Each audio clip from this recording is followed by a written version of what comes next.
lisätty värillistä, lisätty pulveriväriä, lisätty tuo musta vauva. Sitten vähän väännetty ja nypitty tätä mustaa, että saadaan se tämmöiseksi kräämäristä. Sitten on venytetty vähän lisää. Lopuksi sitten Monivaiheinen.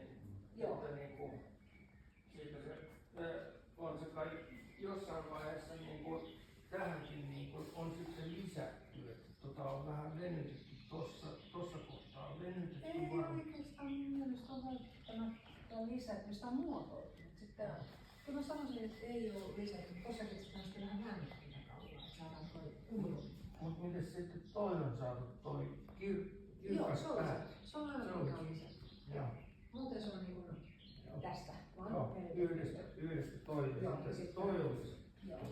Ja se näkyy sama näissä monessa linnussa, että nokka ja pää on usein se, mikä on lisätty sinne. Mutta sitten on tietysti, jos se viljelyisen pöydä, tietysti on heittäisen näkö. Voi olla silleen, että sitten kun se on vaikka tehnyt sen, niin sitten tämä pää ei olekaan siinä ok, mutta sitten tämä pää jotenkin onkin, ettei vaan ole tyydyttänyt.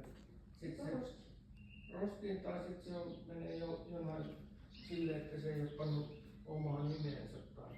Joo, no yleensä ne on mennyt sitten roskiin. Eli sanotaan sitten, ja aikoinaan niin se Pihtelo oli ihan tommonen avotunkio tuolla. Mäkin muistan, kun mä olin pieni, tai minun aika koti se oikein. Muistan, mä olin pieni, kun äiti ja siskossa kävivät pesemässä mattoja, niin se tuli viimeinen takaisin, kun mä olin sekä tunkiosta sitten, että oli 15 pientä lintua, mitkä oli vähän enemmän viiksavaa.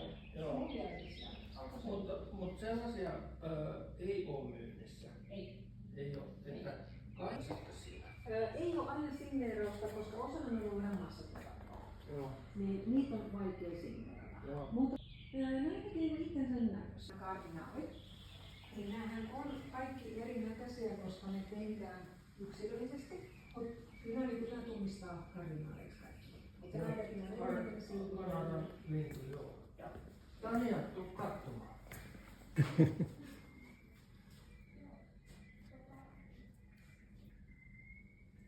Kardinaalilintu.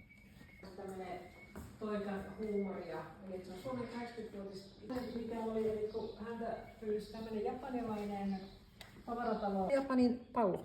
Joo, niin ja nouseva tai laskeva aurinko. Niin. Jaha, niin. Eli japanilainen tavarataloketju Skouta. Ei he halua, että näkyy tässä. Joo. Käydään tuolla.